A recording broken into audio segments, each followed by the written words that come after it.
Hello, everyone. My name is Gurjat Basra, and I'm the Manager of Patient Programs, Research, and Advocacy here at Lymphoma Canada.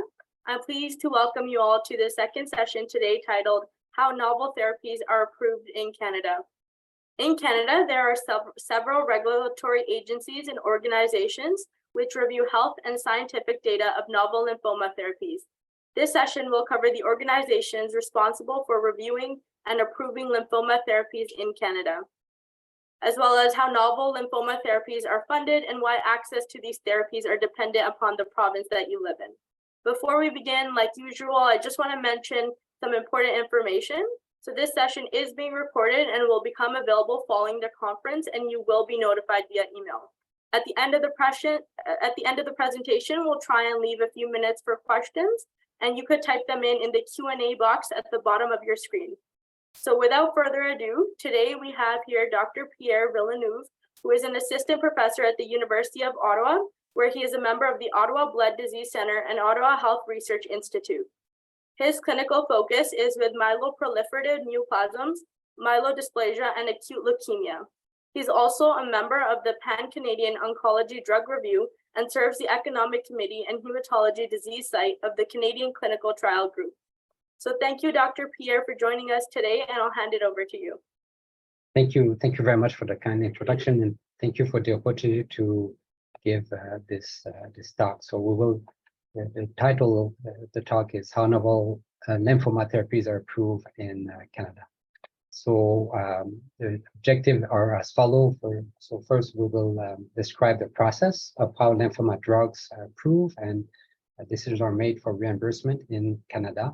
And then I'll provide a case example of how one particular treatment was approved for the treatment of lymphoma in Canada. And finally, in the last few minutes of the talk, we'll discuss the opportunities for involvement for patients at the different stages. So lymphoma has evolved a lot over the last few years. There's lots of novel therapies, and it's not that uncommon that patient will come and say, oh, well, there's this new treatment we've read about, and often patients, of course, want to know whether or not treatments are available. These treatments that you see here are treatments that have had significant impact on treatment of lymphoma over the last few years.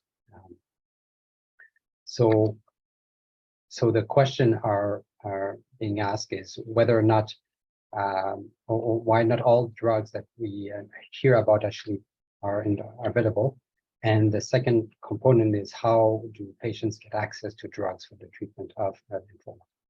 So there's a whole series of events or process that have to take place for a drug to be approved and available in Canada. The first step is that the drug has to be approved by Health Canada. And then the second, there has to be some mechanism through which the drugs are reimbursed by the province or territory or federal government in Canada, since we live in a public funded healthcare system. These drugs are very, very expensive. So this process is mandatory given the fact that most patients would not be able to afford most of the drugs, at least not for the new drugs. And the third component is the drug has to be available where the patients are. So we're gonna go over these in much more details.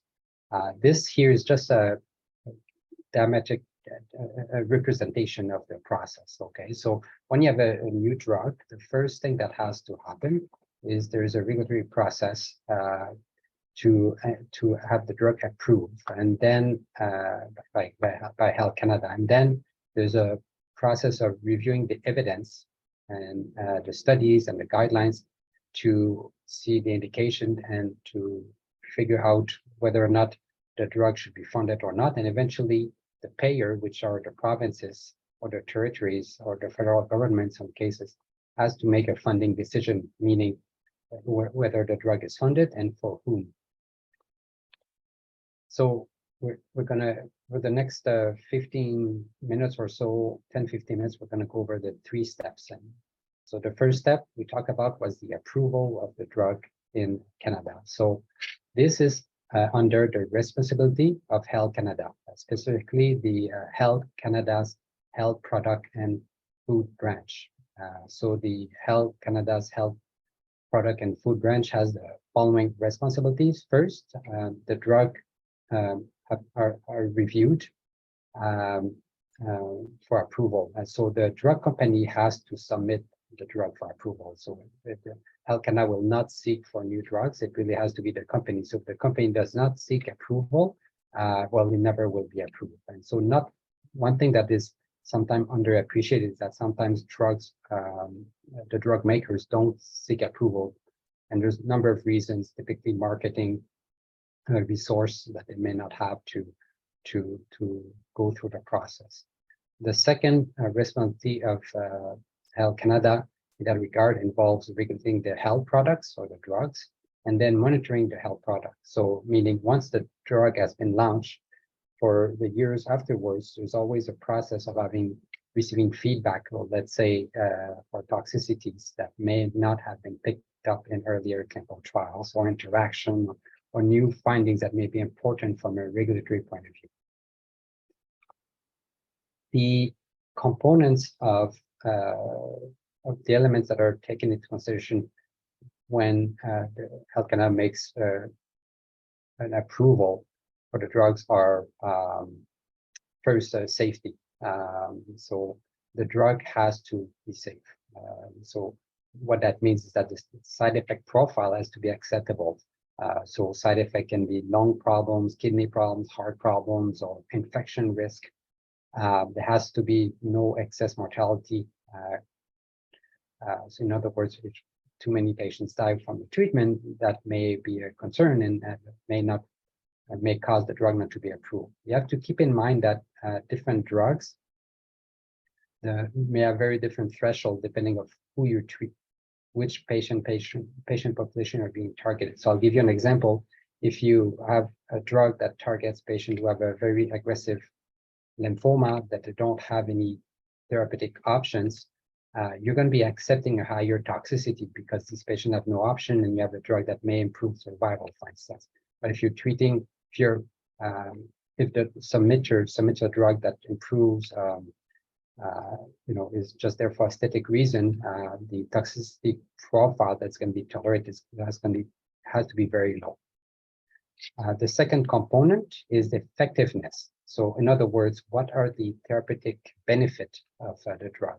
Okay, and that can be looked in different ways. So that can be improved life expectancy, quality of life, it can be reduction of tumor size in the case of lymphoma. So there's different things that can be looked at.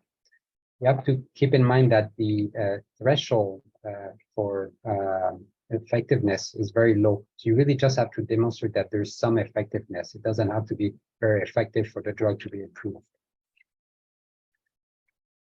The second step, once the drug has been approved by Health Canada, is the process of appraisal of the drug.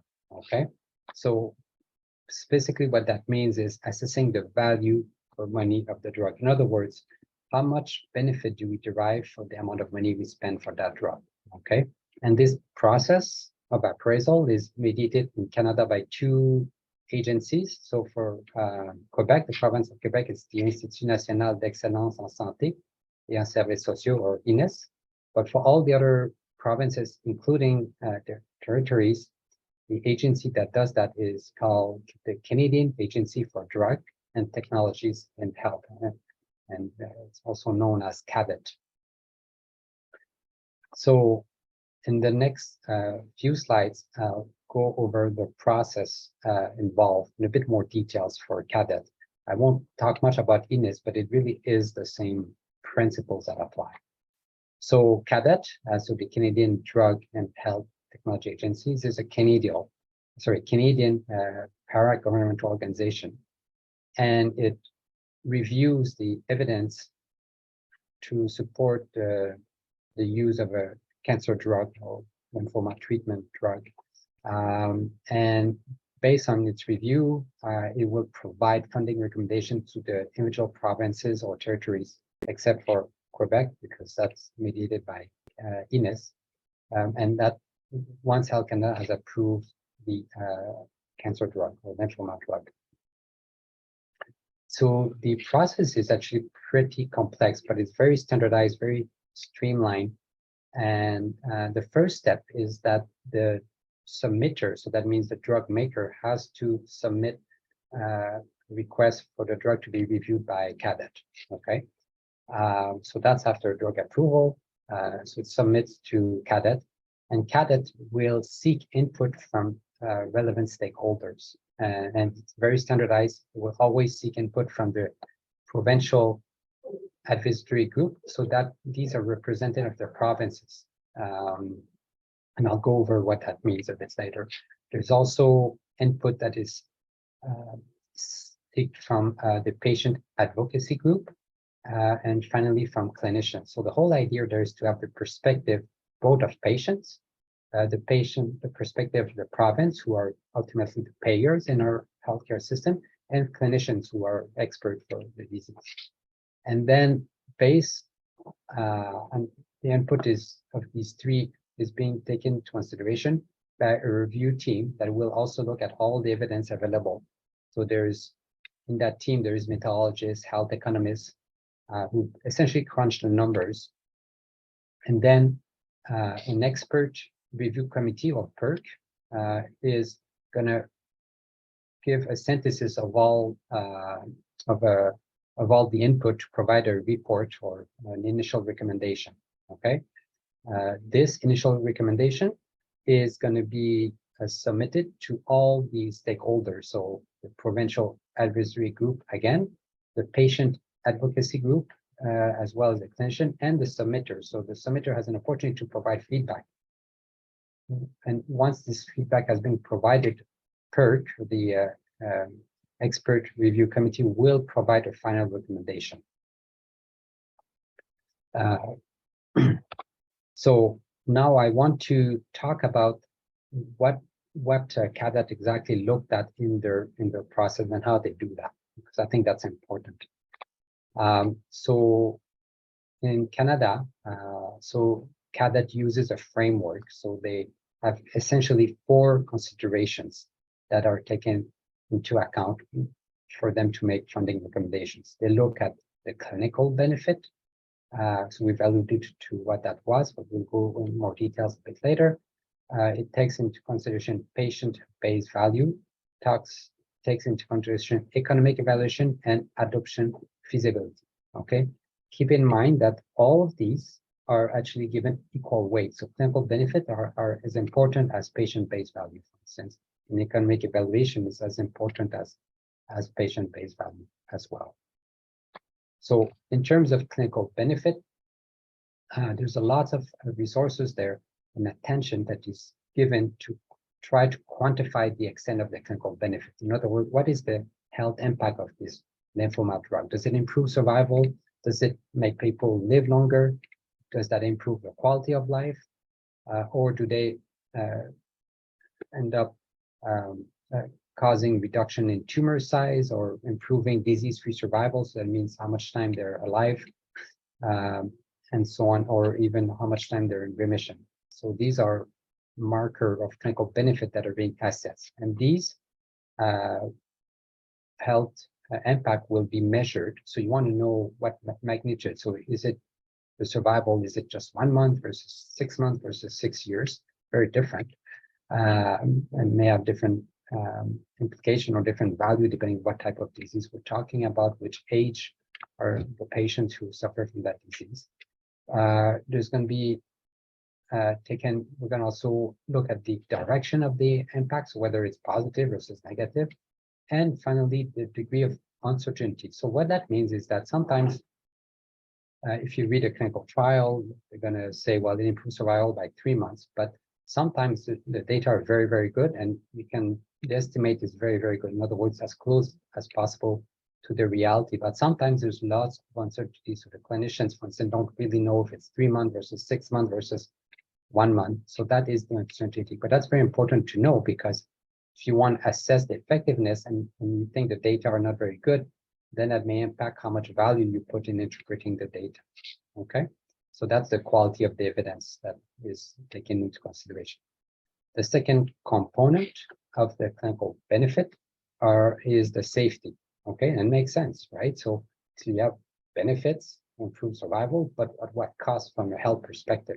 So you're going to have a way to quantify the frequency, the severity, and duration of adverse events. So for instance, if you have a drug that treats lymphoma, improves survival by 3 months, but patients, half of the patients end up being admitted to the hospital with infection, some ended up in the ICU, and some never recovered, that's significant as a safety concern. And again, depending on what type of disease you're treating, how aggressive the lymphoma is, for instance, what is acceptable will going to be variable. Also depends what is to compare, what you compare the drug to, right? So if you have the drug that is being studied is much safer than older drugs, then even if there is some significant safety issues, it may be better and as such more valuable. The third component of the clinical benefit is the burden of illness. So that takes into account the incidence or how frequent patients have this disease. So is it a disease that affects very, very few patients or versus a lot of our patient population? So in other words, how big of a problem is it in our community? And the fourth component is whether or not the drug addresses an unmet need. So sometimes there's drugs that are new drugs, but actually there's already other drugs that do similar things. So the additional benefit of that new drug is going to be marginal. In other words, probably could do without it. But if you have a drug that really changes the course of the disease, that there's nothing comparable, to treat a certain phase of the disease. So for instance, patients who have refractory lymphoma, and if you have a drug that addresses this patient, well, that makes that drug very, very valuable. And arguably, you will want that drug to be reimbursed as much as possible. The second big component in the CADET framework is the economic evaluation. So it's not only what the drug costs, but it takes into consideration what is the benefit. So there's this concept of cost effectiveness, where you look at the difference in cost between the new drug versus the old drug over the difference in effect. So that can be survival or quality of life or combination of both. So you can calculate that. So it gives you some form of objective measure, if you will. And then the economic evaluation will also take into consideration the budget impact. So how much will it cost if you fund that drug?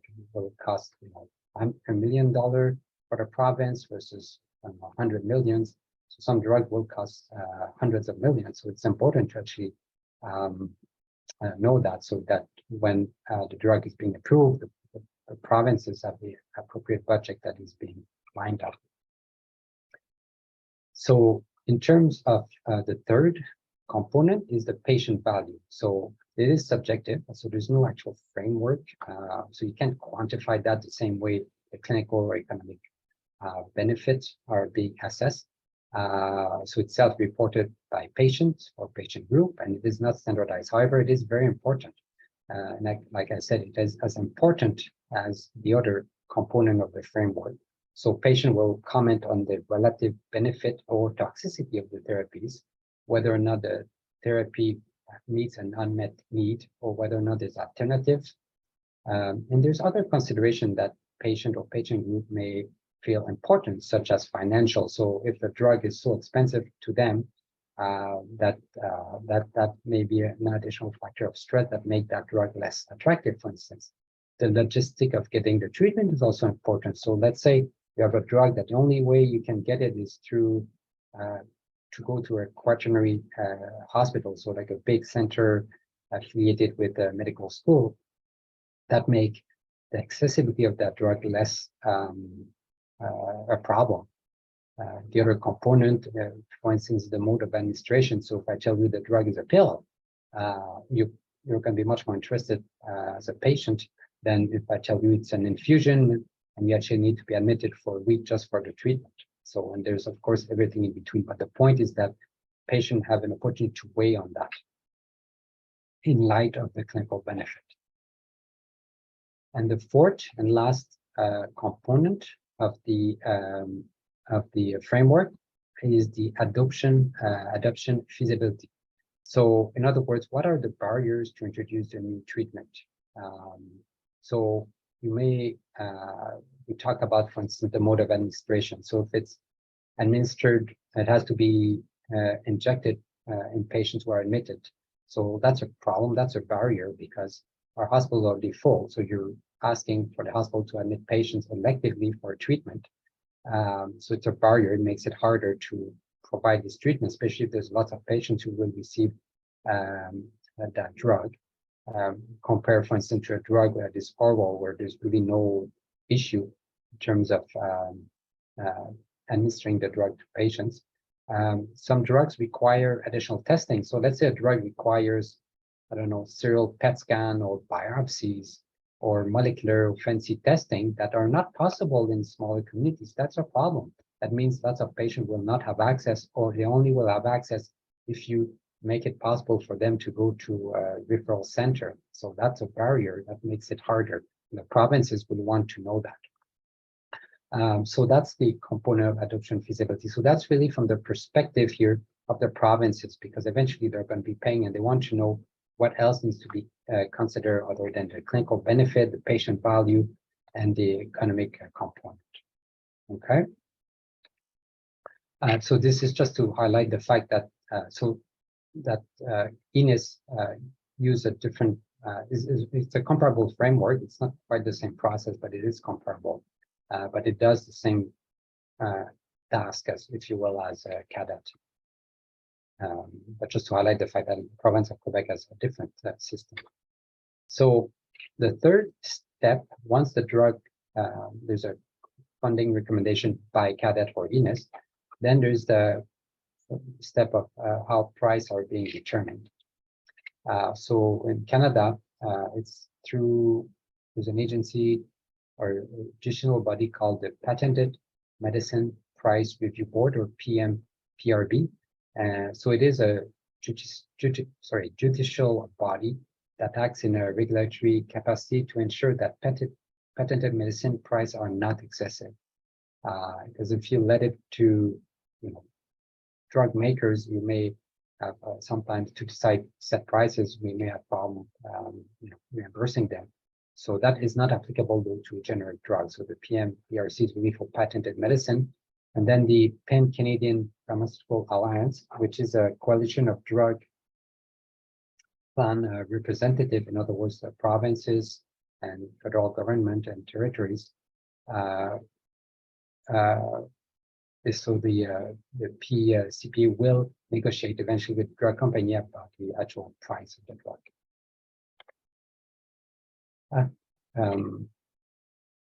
So at this point, we're going to provide a case example of reimbursement in Canada. So I want to, so most of you, at least patients who have lymphoma, family who have had family members, lots of patients will have known about CAR T cells. They've made lots of noise for the last few years because they really are game changers. So when they came out, there was a report of patients who were given no hope of being alive, 5-10 years, and all of a sudden there's this treatment that gave them a normal life, went into remission, and some of them are still alive, 5-10 years later. So, but once the first report were published through clinical trials, the drug was not available yet. So there was a whole process involved. So just to give a context of what CAR T cells involve, so it's a pretty complex process. So CAR T cells are basically, you take lymphocytes from the patients who have aggressive lymphoma.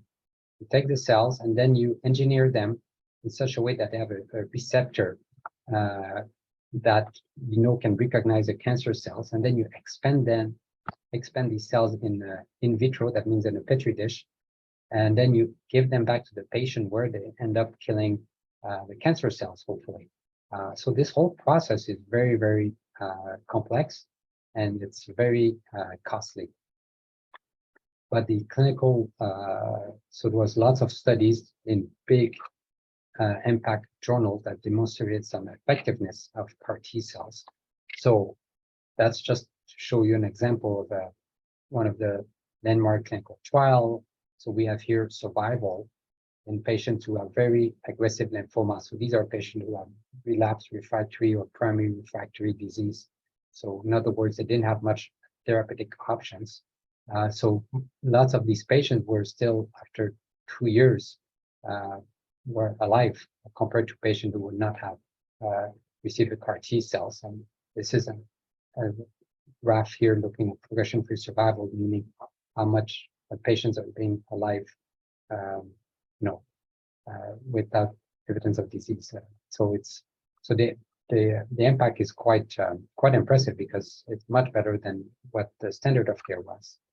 So based on these, the FDA approved a drug that was in 2017, and the maker of the drug decided to seek approval because at that time, of course, it was not available in Canada outside of a clinical trial. So the first step is that the drug maker, this CAR T cell maker, submitted papers for drug approval. So it was filed in 2018, February 4th. There's different type of submission. I didn't go into that, but it was submitted as a new drug submission. And then a decision that the drug be approved was on September 5th, and it was approved. So whenever a drug is approved, it's approved for a given set of indications. So it's not because a drug is approved, it's approved for all the potential and implication, whether or not there's a clinical trial that support other use. So the submitter makes a decision, say, well, I'm going to submit approval for these indications. So in this case, it was for patients who have relapsed or refractory large B-cell lymphoma who were not eligible for stem cell transplantation, or for patients who have relapsed refractory ALL or acute lymphoblastic leukemia. So as we've talked about, the process involved first demonstration of the clinical effectiveness, and then looking at the acceptability profile. So they look at the clinical effectiveness. Effectively, they look at the graph that I showed you, and so from an effectiveness point of view, there was no issue. They looked thoroughly at their toxicity profile because this is a new type of therapy. So the toxicity profile is very different. I didn't present the data, but very different than what you would use with chemotherapy drugs. So there was some neurotoxicity or cytokine, something called cytokine release syndrome. The point is that the toxic were significant, but because the drug improved survival in these patients who had no other clinical option, it was felt that the toxicity profile was acceptable in this disease category. So based on that, it was approved, and was approved for the following indications. So these are the specific of the indications for which was approved. Okay, I won't go into details. I don't think that is necessary for the purpose of this talk, but just keep in mind was approved for patients who have relapsed refractory aggressive B-cell lymphoma and patients who have leukemia, ALL, who were less than 25. So that's great. The drug was approved, but yet not funded. So the submitter, the drug maker, decided to submit the drug to CADET. Okay, and so they went through the process that I've told you, and then they came up. So if we go through the value framework that I described, they concluded that in terms of clinical benefit, that patients were alive much more than if they did not receive that drug. Therefore, it was quite beneficial. However, they did point out there was no data on quality of life, so that's an important thing. But there was just no data at that time, and there was a fair bit of uncertainty on long-term benefit and toxicities.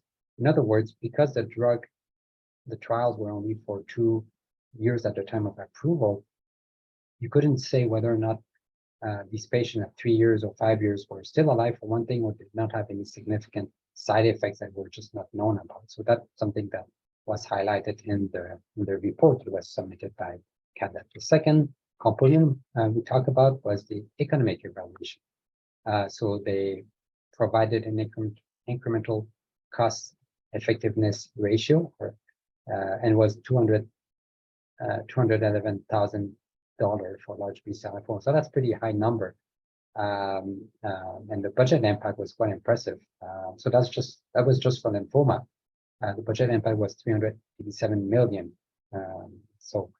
And there was also comments by the expert that there was significant uncertainty in terms of the cost from the patient perspective. So if you keep in mind that patients who receive this treatment, there's a period of time where they cannot work, they cannot contribute, they may need their loved one to stop working to provide for them. So that costs patients, costs family, it's a factor of stress, and that's important. Likewise, the society, there's a societal perspective was not taken into consideration. What that means is that because if you've got somebody who received this treatment, again, they don't contribute to society, they need all these extra resources. So again, it's an important consideration, especially in a drug that is so expensive. So I should just mention the cost of the drug for one injection is about $500,000 at that time estimated. So you're talking about significant money. So hence trying to understand the cost for patient perspective and societal perspective are important. Now, what you can argue, for instance, and we don't know that, but let's say you have a drug that you have a 4-year-old patient that has aggressive lymphoma or leukemia, and you save their life with this drug and they live another 50, 60 years. From a societal perspective, even if the drug costs $500,000, it's going to be cost effective because these patients will contribute to society, they're going to work, and so on and so forth. So that's why the societal perspective is important, but again, was missing from the data that was available. The third component was the patient value. So patient perspective, this was a highly valued drug, mainly because it was unmet need. In other words, these patients really did not have a good alternative. So all of a sudden you give them an alternative where they have a chance of being alive. And then the adoption feasibility. So the consideration was that the drug only can be administered in quaternary centers. So you cannot, because of all the complexity, that's why I was showing you that graph or that pictures initially. It's pretty complex. So you cannot have that in a small village. So it has to be in a big academic center. So there's very few in Canada that really can do that. Okay, and there's a whole complex, you need expert and so on and so forth. So CADET, provided the report. They did comment, so they did recommend for the drug to be funded with some conditions, including reduction price because it was so expensive.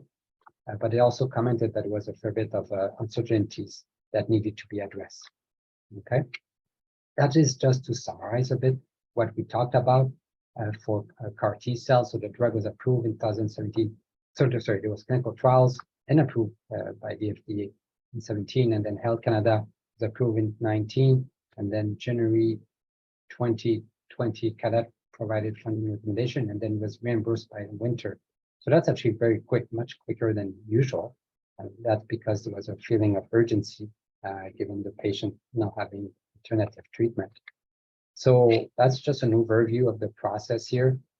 So Health Canada provides regulatory approval of the drug, then CADET and INES provides appraisal, and then the PM, PRB, and the PCPA provides price negotiation effectively, and then effective at the end of the day, the ministries of health and provincial cancer agency decide whether or not they fund the drug. So province may say we're not going to fund that drug, but most of the time, though, the funding recommendations are being followed. So from a patient perspective, I just wanted to spend the last few minutes to highlight where patients and patient advocacy group can be involved. So these are the different steps we talked about. So there's a big part of involvement at CADET and INES. So patient and patient group are invited to provide feedback. So I talked about that and just recognize that feedback by patients is felt to be as important as the clinical and the economic and the other components. So the representatives sit on the committees, and they sit on the expert committee as well, and they provide feedback and recommendation. So they're very important contributors. And the patient also can play an advocacy role at with the drug advisory committee of each provinces. And also patients advocacy group can play a role directly with the Minister of Health or the MPP. So at least, patient can be involved really at two important steps. There's no role for patient Health Canada approval and the price negotiation, but for the rest, the roles are actually very, very important. So in conclusion, I hope you recognize that the drug approval process in Canada is complex. but it's really designed to ensure quality and value for money of drugs that are funded. And hopefully you'll see that patients do have an important role, and hopefully we want patients to be involved. So I'm happy to take any questions. Thank you for your patience. Thank you, Dr. Pierre, for your presentation. Just a reminder to our audience, if you have any questions, please be sure to leave it in the Q&A box located at the bottom of your screen. We already received the first question, and I would like to share it with you. The question is, why isn't there a maximum time limit between when a drug is approved for reimbursement and when it is funded and available to us? Well, I mean, there's a standard. So for CADAT, the approval, the process takes 6 months. Now you have to keep in mind, sometimes there's appeal, and sometimes it is a very, very complex. So that can slow things down. But it really, the process is very complex, involves lots of people, and there's reason for that. That it takes for a bit of expertise, and to get all these people to come together to come up with funding recommendations and a good assessment of the, the clinical and economic and patient perspective takes time. We wish, I think everyone wish, definitely as clinicians, we want the process to take much faster. But there is definitely an effort and a recognition that we would want things to be faster. But there's a definite timeline. I know for CADAT, at the very least, things are very regulated.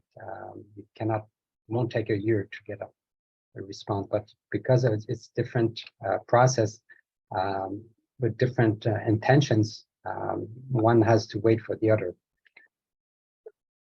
Thank you for your insightful answer. We received another question, which is, why does Quebec need to have its own approval process for INESF?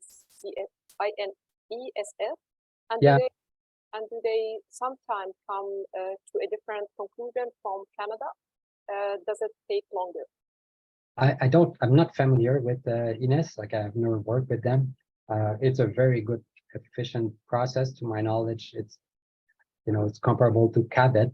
It's a matter of preference. It's political. It's what they want, and that's what they do, and they do it well. So it's it's really because they feel that it fits better their needs, and at the end of the day, that's it's a choice that they made politically. So I mean, each province eventually, they used to be that every province would do their own thing, but it makes things redundant. It's also hard to find experts. If you look for lymphoma expert or health economists, there's not that many of these people. So thank you for your answer. And the next question is, the process is complex and longer than in other countries. Is there a recognition of the long timeline and political will to reduce red cap and accelerate? yeah, well, so I was saying a bit later, it is longer than what everyone wants, really. Now I should say that when there's some therapies will be reviewed a bit faster. So CAR T cells got actually prioritized compared to other therapies. I'm not sure I don't think it's true that we're slower than other countries necessarily. We're definitely slower than the States, but the States, they don't seem to care about funding, which is a very different question. So they don't, in the Obamacare Affordable Care Act, there's no consideration of price, which makes no sense in a public funded system. So we have to have a sense of value for money.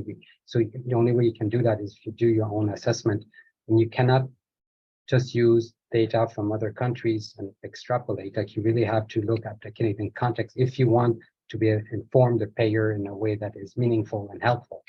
So yes, it is recognized that the time it takes is a problem, but the good thing is that it really is it's a very good process. Like, it's very thorough, very rigorous, with the limitation that is highlighted and the time it takes. Yes. A great point. point. I appreciate the clarity of your explanation. The final question that we have is, why can't my husband access Lymphoma map, even though it is approved? Well, so I don't know. I mean, so there's a number of reasons. So it may be because so drugs are approved for a certain indication. So that's why I was saying, so CAR T cells are approved for patients who have relapsed refractory disease, for instance. If you have the disease and in first line, it won't be approved. If you don't have a right functional status, so there's criteria that go along with that based on the evidence. So for instance, the evidence may show that CAR T cell work in people who have a certain functional status, but we don't know in people who don't have a good functional status. So the funding recommendations are based on the data we have. So the provinces at the end makes a decision, say, okay, well, we're going to fund it for this indication. So that's what I was saying at the beginning. So drug may be available, maybe reimbursed, but doesn't mean you can use it for whatever you want. When you have a drug that is very expensive, there has to be rules because otherwise you just drain the budget. From a patient perspective, sometimes it's frustrating because you're like, well, come on, there's this drug and there's some studies that show it's useful. And so there is sometimes ways around it. So in other words, if the clinician feels strongly, you can have exceptional access. There's ways if there's felt to be some clinical, so scientific merit to the use of a drug. Thank you. So that's all the time we have for today.